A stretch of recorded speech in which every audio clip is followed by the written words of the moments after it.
Hello, everybody, and welcome to the Leaders in Supply Chain podcast. I am your host, Radu Palamariu, Managing Director of Elcat Global. It's my pleasure to have with us today another great guest for today's edition.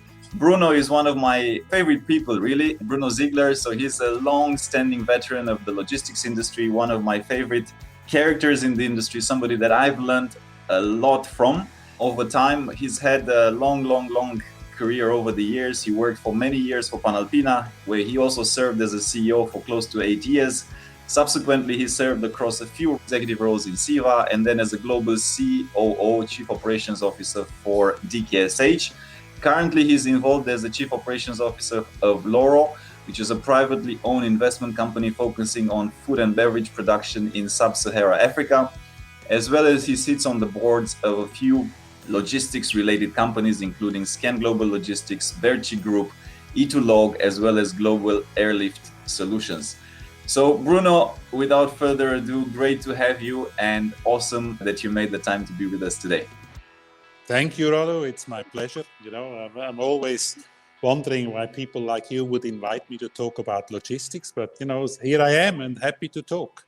Yeah, the 30, 40 years you spent in the industry might be the answer to that, but yes.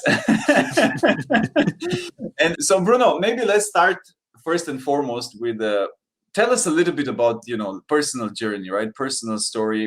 You started a long time ago. How did you even end up in this logistics, many years ago? And how did you end up doing all the things that you did? So maybe just a, 1-2 minutes of 40 years career in the industry. Okay, thank you for this question. And actually, that's what my mom always asked me, because I have two brothers and they are teachers, and my mom always thinks that they have decent professions, and she never understood what I'm doing. Okay, and I've explained it to her many times, but it never worked. I mean, she still doesn't know what I'm doing, and when people ask her what business I'm in, she doesn't know. Okay, here you go. For me, it was, I always loved different cultures. I loved traveling. So for me, going into freight forwarding was not a difficult choice. And I must say, I loved it from day one. This was really for me, I found my job from day one. And of course, during my career, I was able to travel and to not just to travel, but also to work abroad. I worked and lived in South Africa, in Nigeria, in Indonesia, Singapore, Thailand. So, it was a great life. It was during the heydays of globalization, where, of course, everything was a lot easier than today. And you could even make money in freight forwarding. So it was it was a good time. I had a good career. So it's not surprising that even though I should actually be retired by now, I'm still dangling around doing this logistics game left, right, and center because I love it. It's my life. Well said. And here's a funny comment that came through. Chaminda, a good friend, he's an industry veteran as well. He said, "My mom thinks I'm loading boxes to trucks." So I guess you're not the only one struggling to explain to your mom what you do, Bruno. I sympathize. Well, that's. I mean, this recurring topic. As you know, I'm not from the industry. I kind of happen to parachute myself a lot less years than you did spend. But this storytelling piece, right, where we're kind of explaining to people what the industry does, and also logistics as well as supply chain at large, that is actually a story that we almost the whole industry should come together to make it more interesting in the narrative, because, well, in some ways COVID has accelerated that storyline, and now people are at least having that impression of supply chain, even the president, right, of US talked about supply chain. So I think there's a bit more understanding, at least they hear the term, but we have a long way to go to make it sexy. No, but I agree with you. I think the COVID, it's obviously not been a very positive experience, but in terms of supply chain logistics, I think people, the common man on the street has started to realize how important it is. So yeah, it was good advertising. Yeah. But I could have done without it, to be honest. Yeah, I think all of us. Now, I want to ask you a little bit about the industry. We got a lot of questions from people that know you, people that don't know you. Obviously, it feels on one side, but also just knowing, and you're very involved. I know a little bit, let's say, the intermittent current at the back end. There's a lot of M&As, there's a lot of acquisitions that have happened, and it seems that it's going to accelerate, if anything else, in the next years.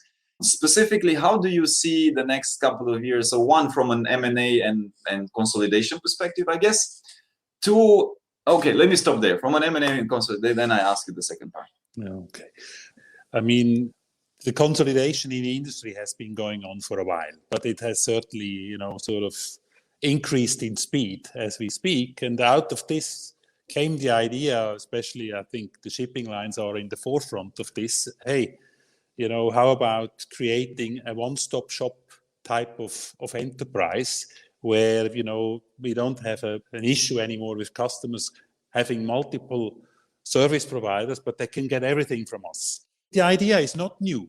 I remember in the 90s, the banks started to buy insurance companies with the same kind of concept, so that they can offer and provide the customers with everything they need. I personally don't buy into this. I can understand why the shipping lines are pursuing it. They've been very successful. I think when you look into our sectors, the biggest consolidation or the most successful one has happened among shipping lines. You have today probably 6 players which are controlling the market. And, which we can cover that later on when we talk about the current situation, which is predominantly actually triggered by this near monopoly situation. So these people have seen consolidation works. Now let's do it on a different scale. Let's go into air freight, CMA buying aircrafts. Let's go into logistics, contract logistics, own warehouses. Just be a one-stop shop to our customers. I'm not so sure that they actually ask the customers about this. I sometimes have the feeling this is sort of driven by the industry rather than actually having the customer in mind. And exactly when you think about COVID, the problems we had in the supply chain throughout COVID, I think they have driven the customer again to have multiple choices. And I know of several examples where people who before have been with one or maybe 2 service providers suddenly started to open up again to 5 or 6 because they felt they couldn't get everything they needed from just 1 or 2. So I'm not so sure that this one-stop shopping, these enormous companies which can cover the globe with everything will be in the end what the customer wants. But that's my humble personal opinion. I read somewhere there's a good friend, Ruben. Actually, he sits in Switzerland, and he wrote somewhere, he has an interesting newsletter, and he said something to the extent of, data is great, but have you considered speaking to the client directly and asking the client what they want? So definitely there's a bit of a discrepancy. Now, I'm going to just build a little bit on your point where, in my simple mind, right, I don't even know if the industry, I'm kind of wondering, because if you're going to acquire all this assets or try to acquire, it's a massive undertaking, right? I mean, I don't know if anybody can do it. I mean, they simply don't have the cash, the money to do it, right? If nothing else. But then you have the Amazon, the Alibaba play, which is the Changyao, which is built on a platform, right, where anybody can come in and then they consolidate the data, which is more of a technology play really than an actual them buying the assets play. Whereas Amazon is going actually after Correct. owning the planes and whatnot. So do you see at some point maybe these guys, right, because they're going to drive more and more and more volumes. E-commerce has been accelerated because of COVID. Do you see at some point these guys kind of playing a very active part in offering logistics as a service? Look, I wouldn't rule it out. I mean, you mentioned the prime player in that game, that's Amazon. They have clear ambitions to own the distribution network. And yes, I mean, eventually they could be even interested to open this up for third-party users.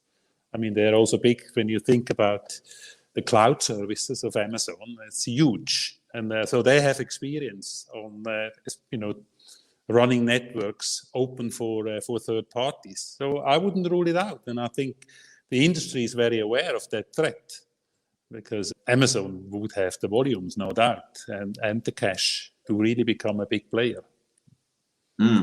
But, like with everything, they eventually need to think what they want to be. Do they want to be an e-commerce company, a provider of cloud services, or do they want to be a logistics company? I sometimes think you can't be the jack of all trades. That's my personal view. You have to focus on certain things, and there you have to be the best. Mm. Yeah, though, Amazon has done quite a few things right. No. Undoubtedly. They also shot themselves in the foot on a lot of things, but they're very good at fast iteration, right? So, and not only Amazon, but e-commerce or digital first, let's call them, whatever you want to call them, right? This kind of more startup mentality type. And we actually had on a recent podcast Colin Breyer and Bill Carr. So they wrote a book. They both were in Amazon for 15 years. Colin was actually chief of staff of Jeff Bezos. And they documented some of the principles of Amazon. And they were saying that at some point, about 10 years ago, Jeff Bezos himself dedicated his time into digital solution and the cloud when e-commerce was the growing engine of the company and the selling of the books. And he spent 50% of his time on two business units that had zero revenue, zero. But those units eventually now are the cash cows that drive the company. So what I'm also, maybe it's a point, and I'm getting also an interesting question from Chaminda that I will ask you, but let me ask you, there's also a perception that I have that these big companies, let's not name them, right? Whether they're shipping lines, whether they're 3PLs, there's a legacy or there's a certain inertia to move, right? So they know they need to change. They are trying to change. But the rhythm as compared to an Amazon or Alibaba or whatever, Grab, Gojek, Uber, whatever you name it, right, doesn't strike me as being at the same pace, right? So, what's your thoughts on that? No, I think you're right. And for instance, I've met the startup company recently in London, and these people, are starting up a kind of a forwarding type logistics company, digitalized, completely greenfield. And none of the people running it was from the forwarding industry. So, of course, I scratched my head. But they were all ex-Uber guys. So what they really understood was how to drive progress, how to drive development. And speed for them is the most essential thing. So they have the right mindset. And I think they will also be clever enough to bring in talent to explains to them the industry. But I was quite impressed the way they go about it. And so you've got a point. The Amazons of this world, they have a different approach to things. And, they don't mind trying. And they try it out. If it doesn't work, they chuck it out. And whereas sort of we, the old established, we tend to, stick to our own guns. And if we change, we do it in small steps and very, very careful. The jury is still out, whether which model is more successful. But as you say, today nobody can say anymore Amazon is just burning cash. It has become a cash cow. Yeah, definitely. Let me pull the question from Chaminda because it's relevant on this point that we've talked about. So, do you think the M&A rush is happening with companies who are late to get into e-commerce and they want to fast track the development? I.e. SF buying Carry, which might be a good example. I'm not so sure Can buying Apex fits that example. But anyways, what do you think, Bruno? Well, I think it's, as you said, SF buying Carry, yes, that could be a play into e-commerce because Carry is big on fulfillment. But also, don't forget, SF has been looking out for acquisitions for a long, long time, as long as I can remember. And I think they must have paid a very, very hefty price for Carry because they were really desperate to get something. And I also believe, that's my own theory, that they've beaten Kühne Nagel to it. Because I personally believe that the prime target of Kühne was Carry, and they got beaten by SF, and then they settled for Apex. Now, Apex doesn't really bring them anything on fulfillment or e-commerce. I think Kühne was looking for just increasing the presence in Asia and getting a little bit more air freight tonnage. I have my doubts whether this is a perfect solution for Kühne because Apex predominantly is a co-loader, and everybody who's worked in Asia in air freight knows that is a very difficult business and not easy to be sort of hosted under the same roof. And so I'm not surprised they're keeping it separately, which then begs the question, what's this all about in the first place? But, the jury is out, but I don't see that these two acquisitions, maybe the SF one, but certainly Kühne Apex had nothing to do with actually getting what I would call knowledge or a competency they didn't have in-house. Mm-hmm. And Kühne, in a way, also, they were in a corner because they made announcement for so many years that they wanted to make a big acquisition in Asia. So I think there was also a bit of a pressure from the financial markets to deliver. Yeah, that was indeed another piece of the puzzle.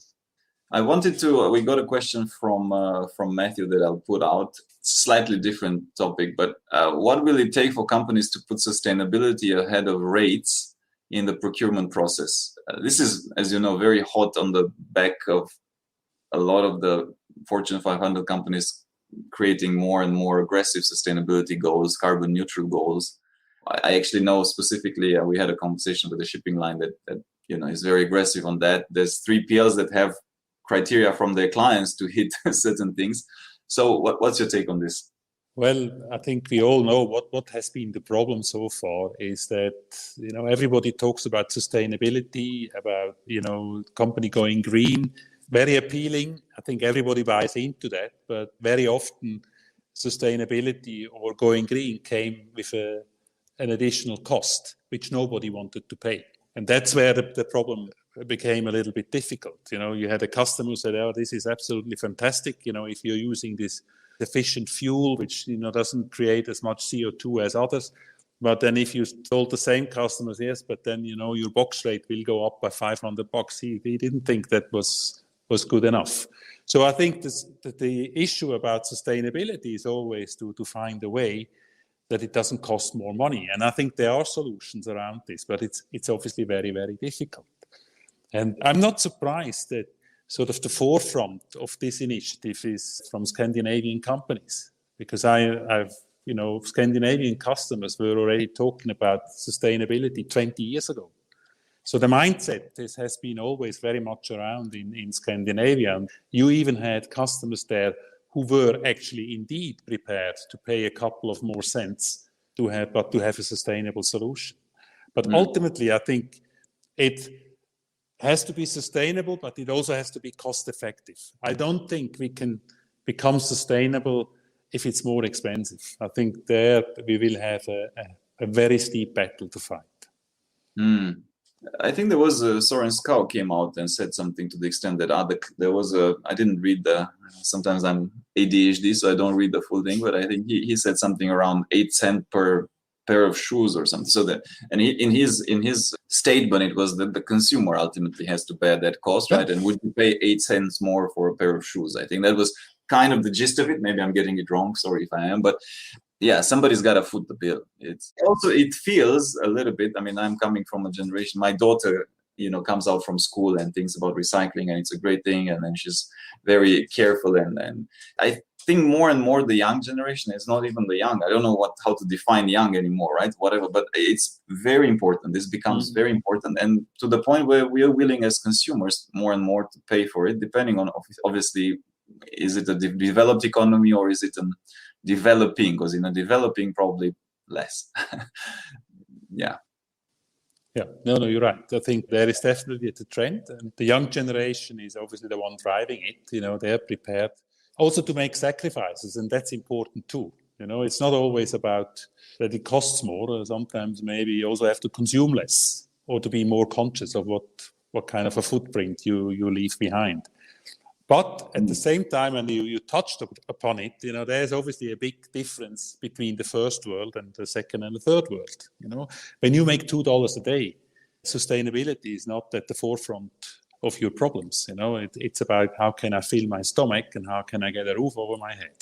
So we have to be careful that we don't leave these people behind just because we can afford to focus on something which, to be fair, also is actually generated mostly by the first world. Yeah, and there is another question that I think begs to be addressed, and basically it's, you did mention the Uber guys setting up a freight forwarding company without ever being in the industry. I mean, is this digital freight forwarding, right? There's a couple of big examples. Obviously, Flexport has kind of crafted their path into that as the leaders, and there's a few others that have come up. That begs kind of the question that came, which is, do they actually have a future? Is this a fad, this digital freight forwarders versus the, let's say, traditional freight forwarder, I don't have another better term, right? Older, whatever you want to call them, that onboard the digital capability. Because ultimately, right, as long as you have that, you manage to do it in a digital way, then you basically are a digital forwarder, right? So how do you see this? Is it an either or? Is it long term that some will be left behind? Okay, Flexport is obviously the prime example because they have attracted a huge valuation. SoftBank throwing them $1 billion. So impressive, But when you actually study the business model, I've been kind of disappointed because I always thought they must have this fantastic software which can do just about anything under the sun. And then I started realizing that they are also opening offices or employing people. So I started to wonder what's the spiel here, what's the difference? And to be fair, if you look into the industry players, the traditional ones, the Kühne & Nagels, the DHLs of this world, they've made huge efforts on the digital front because they also realize they have to become more and more efficient. There's huge pressure on, using less people for more files, to put it simple. So I think the truth is probably somewhere in the middle. I think the idea that there is somebody out there who's got this fantastic tool which can actually do whatever we all do in the traditional service companies without having people, without having local presence, I think that is just not happening. I think they will have to cross over, they will have to establish a global network, they have to employ people, hopefully because they come from a digital platform from the start. They can do it more efficiently, but the traditional ones, they're not standing still. They're coming to the other side. They're also trying out how can they become more efficient, what can they automate, what can they push to the customers and stuff like that. So I think there's not going to be an either or. The truth is in the middle. Mm-hmm. And on this topic of digital, I mean, obviously it's a services industry for freight forwarding 3PL. It's a services industry, it's a people's industry. The question that came, and very good question, is do you see the freight forwarder of tomorrow still needing the client rapport skills, sales skills, communication, building relationship skills, or will we be hiring more digital and data scientists? Look, I think ultimately the way the human beings are functioning today, you will still need a local presence, somebody who is interfacing on a local level.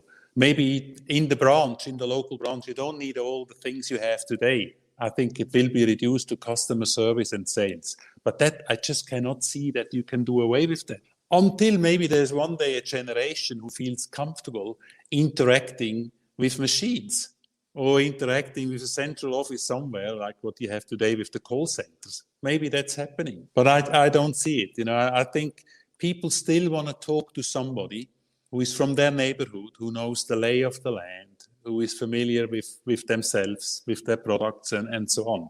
So I just can't see that you can do away with that. Human beings, they want to interact with other human beings and you enjoy interacting with somebody you know and somebody you trust. Logistics, it's a lot about trusting.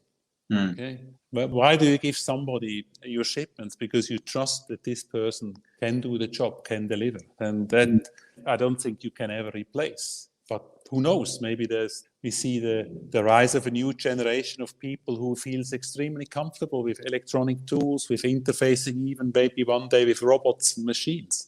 I wouldn't. I mean, I need to throw this question because now COVID has forced us, depending on where we are and, to different degrees, but has forced us to lockdowns, work from home, yada, yada, yada. So that human to human, let's meet, let's build trust via the, for lack of a better word, conventional face-to-face or, human contact has moved digitally as well. We actually had 2 or 3 clients within 3PLs that, even if it's not really our offering for now, we are now developing it.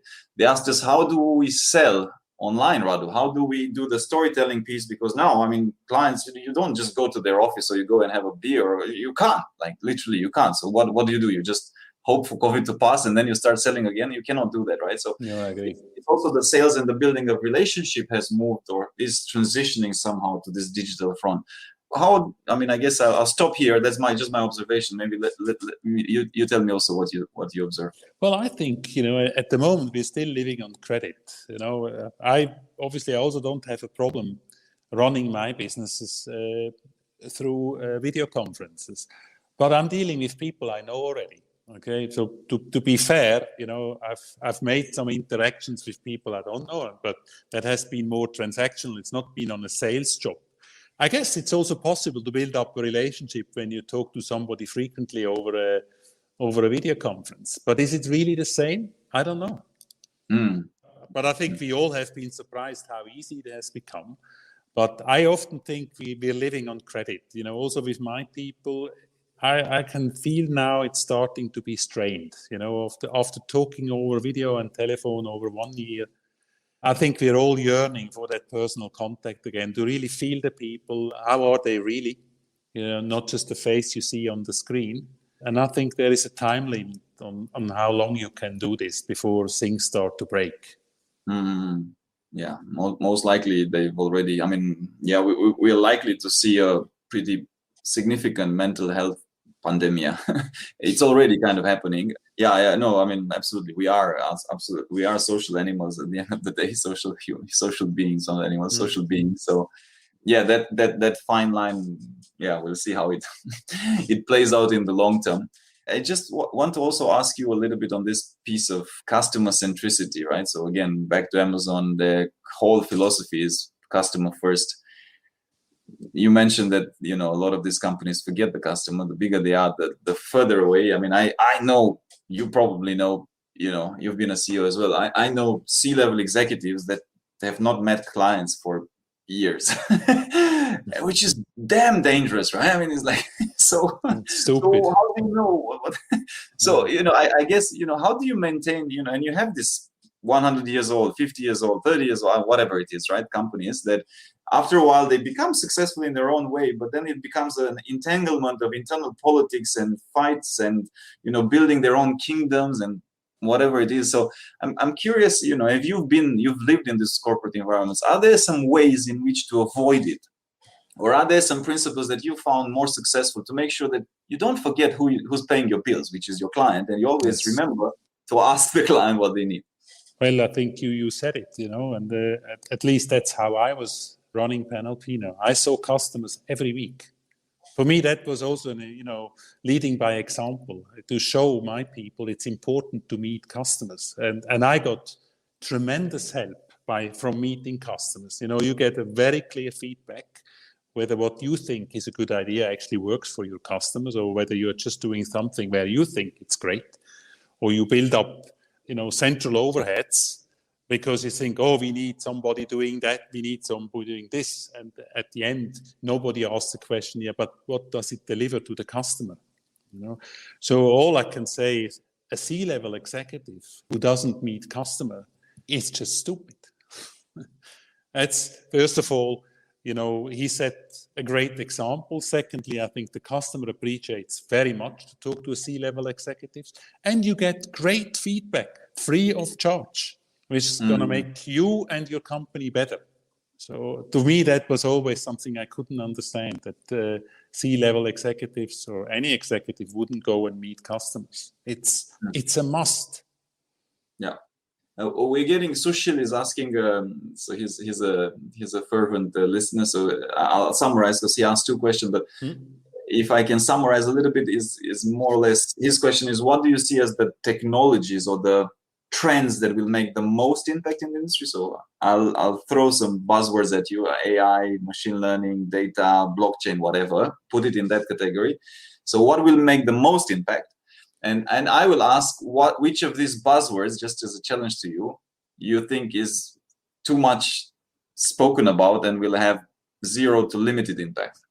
Yeah, look, I mean, I wouldn't say that I'm at the forefront of the technological development in the industry, but I think we still haven't overcome simple issues. It's the famous interfacing. A lot still is entered manually and done on emails, done even on faxes.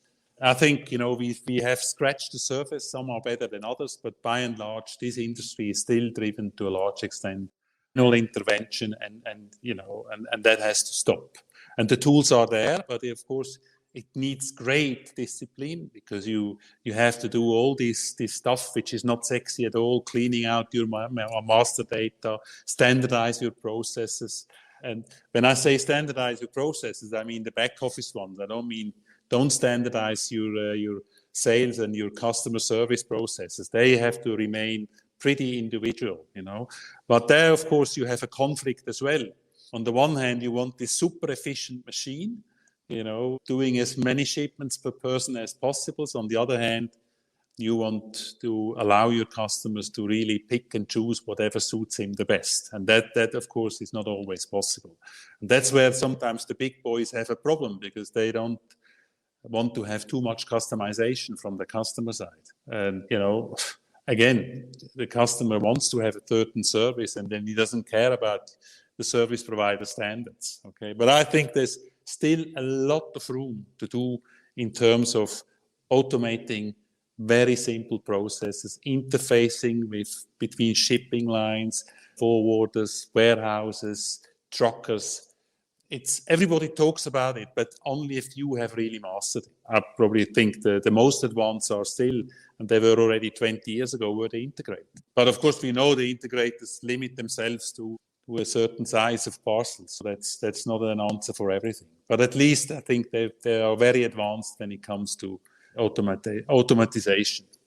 And it makes economic sense for the rates that you pay in that context. But there was a point that I wanted to mention. So I actually had the conversation today with a senior executive from a large software company, supply chain software. And I was talking, look, in recent times, you can talk about digital brain, you can talk about, integrated business planning, SNOP, you can talk about, master data, visibility, AI, and all of that. But if you really cannot get your simple example, a large FMCG company, if they couldn't get their ingredients from India before the India lockdown came into place, they would have had to change the whole formulation, all the chemicals, everything would have had to. So if that logistics piece had failed them, which it didn't, but just saying, if that failed, then the whole thing would have been screwed up, right? Now, obviously, COVID doesn't happen every day, but my point to the executive was, and this was also a question that I got from one of the logistics professionals that follows us, his point was, you talk a lot about digital, but ultimately, if you don't have a good transport and logistics professional who knows the right people to call, the right relationships, the right freighters, the right contracts, the right making things happen, you're still kind of screwed with all your data. So I'm curious to hear your perspective on that. No, I couldn't agree more. You can have the most sophisticated system in the world, but if you don't have the little guy in Hong Kong loading the right pallet into the aircraft, you can bang your keyboard all day long. It's not going to happen. So I also think there is probably a limit to what can be done with digitize the supply chain. Ultimately, you still need people, and you need the right people on the ground with the right attitude to make it happen. So it's not that simple. I think, with all the hype technology, we sometimes forget the impact on having motivated people working for us, the culture of a company. It's still there, and it's as important as yesterday. You cannot, take it away just by having everything digitized.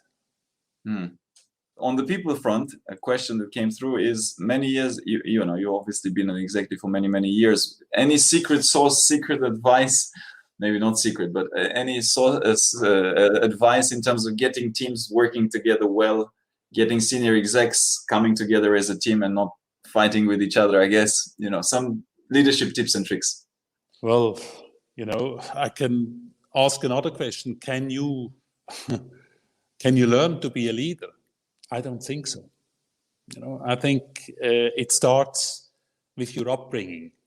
Yes, you can become better by going to courses. You can learn techniques, but that still doesn't make you a leader. I think it comes with your inherited social competence, and that social competence should help you, to determine how to put teams together.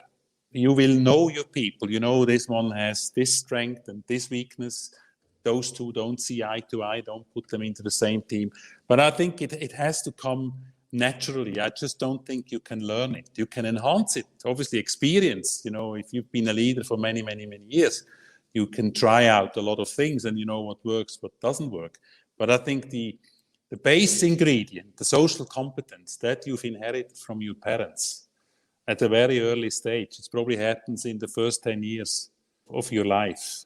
And then, if somebody hasn't got it, if they didn't suck it in with their mother milk, you can send them to 100 courses. They will never become a good leader. I'm sorry. It sounds a bit devastating, but I've always said the same thing about salespeople.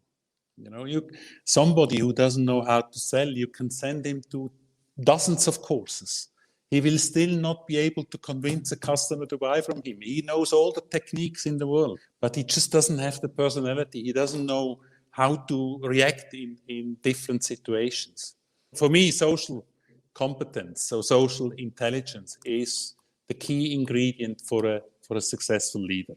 The rest you can learn, but that is given to you maybe partly by your DNA, but also mostly by your upbringing. And you've been CEO, right? You've run big companies, and this came through a few cluster head leaders or regional CEOs, right? What would be some advice looking back, right, into people that are for the first time stepping into a C-level role or executive role? Any, again, tips and tricks? But okay, don't talk about natural leaders again, Bruno. Can you be more pragmatic? Assume they are leaders. Yes. I'm sorry, maybe it's again too simple, but I mean, ultimately, you have to throw people into the cold water. You can give them all the tips. You can give them books and say, you should read this book. This is really fantastic. And, the libraries are flooded with management books about how to be a good leader, how to fix issues and what have you. But ultimately, you have to throw somebody into cold water, and it's learning by doing. You can help him. And I think that's what it's important, that when you throw somebody into the cold water, that he has somebody, a mentor, or somebody he can actually interface with when he has an issue. That's very helpful. But the rest, you can't take it away from him. The day comes where you have to say, boy, now you're on your own. Now go and make it happen. Doesn't mean you have to leave him alone. He should be always reachable. And if you don't hear from him, reach out to him and make sure that he's fine. But that's all you can do. There's no this special recipe which you can give somebody, this blueprint. If you follow this blueprint, you will be successful. No. It's the same with business plans or strategy, It's all done very well with the best of meaning, but, then you hit the first problem and it just doesn't work anymore. Well, thankfully, there's no franchise. There's no McDonald's for leaders, because then it would be a very boring. Exactly. But what I really want to say is, important is when you send people for the first time into these roles, don't leave them alone. Be there and make sure they actually reach out to you. And if they don't, you have to be the one who is pinging them. Hey, I haven't heard from you. Everything fine? And fine means everything. It doesn't just mean what he does for you. Also check out whether his family is okay, especially when you move into new countries. Is the wife okay? Kids are okay in the new school? Things like that. There you can do a lot to make him successful. But for the rest, he really has to do it himself, And on the topic of the week, right, which we're in, how do we challenge or change also the gender balance at the C-level in supply chain organizations? I guess supply chain, logistics is even more. 3PLs are even in most countries. There are some interesting examples. I guess in China there's offices with only women, or Vietnam. So there's certain markets where it's quite interesting, the dynamics. But in most, it's a male-dominated industry, right? So how do you see this type of dynamics playing out? How can we encourage more women in leadership positions or groom them? I think you're right. That we obviously, as an industry, we had a certain image. Probably came from the real basics in the industry. The drivers, the warehouse men, who were obviously rough people, who didn't always have a nice language. So that created this thing about this is a sort of an industry where it's predominantly run by men. I think that's really bullshit. And you mentioned the best example, Asia. All of us who have worked in Asia, we had so many women in key positions, and and very, very often they were the better managers than the guys. So I think as a C-level executive today, it should not be just today, but as always, hopefully, you have to make it your job to support women. And it starts with you, the way you talk about women, and also the way you interfere. If you hear, the guys cracking the usual jokes, it's just not on anymore. It starts how we speak to each other. Sometimes, yes, it probably needs a bit an extra effort to give the women a chance. I think women in our industry, there are tons of examples, are great. They're absolutely at par. The rest is nonsense. It's just that people, should maybe wake up and realize it's 2021. Yeah.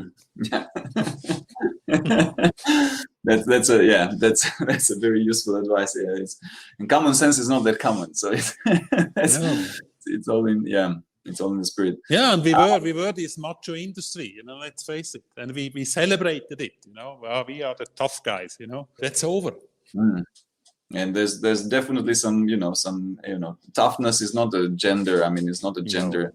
No. Thing. I have a daughter, I have a son, and it's each and every one of us. I guess it's a long journey, right? Obviously, we all have our own biases that we know. Some of them don't, and it's a journey for all of us. But I think actually we're getting there. I think again on the youth, the hope is on the youth. They are demanding it. They are asking for it. They are very vocal about it, which is great. And also this perception. I think not only perception, but there's very clear targets, behaviors that have changed in the last couple of years, have accelerated. Still a long way to go. A lot of ceilings have been broken. Obviously, we have the vice president of US, first time a woman. There's a lot of examples in all walks. This is not a logistics only consideration. And for the better, Radu, for the better. Yeah. Well, on that note, Bruno, we have a lot more questions, but I'll take you separately and you see if you have time to address some of them. It's been a pleasure to have you. Thanks for making the time. Stay healthy. Keep sharing and inspiring people, and never retire actually, because I think people like you are priceless. And one of these days, I'm going to write a book where I ask you to contribute with all the stories from the industry, because you have a lot of gems from the good old days, from the history of what was before, but also what created what is today. So thanks for sharing some of that today, and looking forward to having you again soon. My pleasure, Radu. It's been great. Thank you so much. Thank you for listening to our podcast. If you liked what you heard, be sure to go to www.elcotglobal.com and click the podcast button for all the show notes of the interview. Also subscribe to our mailing list to get our latest updates first. If you're listening through a streaming platform like iTunes, Spotify or Stitcher, we would appreciate a kind review. 5-star works best to keep us going and our production team happy. And of course, share it with your friends. I'm most active on LinkedIn, so do feel free to follow me. And if you have any suggestions on what to do and who to invite next, don't hesitate to drop me a note. And if you're looking to hire top executives in supply chain or transform your business, of course, contact us as well to find out how we can help.